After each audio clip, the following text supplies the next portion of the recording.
Maneater is an open-world RPG. You play as a shark. You start out as a little baby, and you gotta work your way up slowly, growing and evolving until you can just eat someone practically whole in one chomp. The story itself is told through a classic documentary TV show. You have this narrator who's talking over what the player is doing.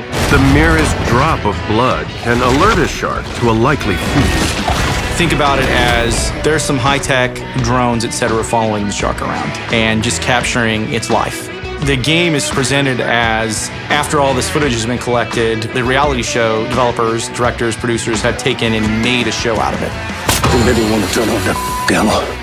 It provides lighthearted laughs as you're going through this game, eating fish and people, and growing and becoming a more powerful shark.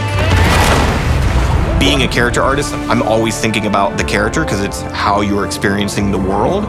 To basically take control of a shark and experience a world through its eyes.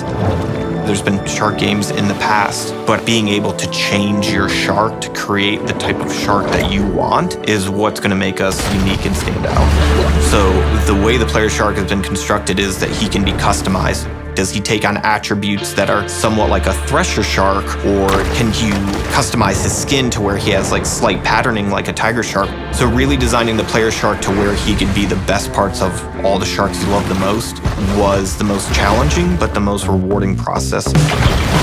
Animating humans is a real challenge because you're constantly looking at a human and judging it based on what you know, what you see every day. So we wanted to capture as much variety of human activities that you might see on a beach as we could. And the best way for us to do that was to use motion capture.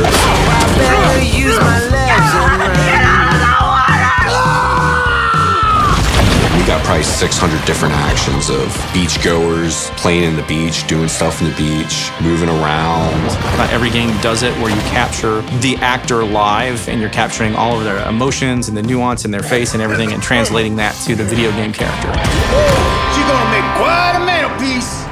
When you're below water, the physics and properties on sound are completely different than they would be above water. Like if there's a swamp boat that's coming around to attack you, to just make it sound as menacing as possible, but then have the duality completely flip when the camera goes above water. Now all of a sudden it sounds natural. The combat in the game is very reminiscent of World War II aerial combat. Position is really important. You can choose to evade if a target's coming and attacking you, or you have this tail whip ability, and if you can time it just right, you can actually parry what they're doing to you, like hit them, stun, throw them off, which allow you to move around along the side and be able to attack them. As a shark, you can really do the things that you would expect a shark to do. Jumping out of the water, taking people off boats, pulling them under the water, eating them or drowning them. The weaker you are against your opponent, the more strategy you need to use. But then as you get bigger, you become super OP against that opponent, and then you just can go in and just wreck it. Those type of things are going to be what make this an exciting game to play, and making sure that every one of those actions feels really impactful and has just the right amount of camera shake or just the right amount of impact for the player so they feel like, wow, I really did that. To me, it's just having fun, eating people, and hearing their reactions. I think that's the biggest thing that really hooked me.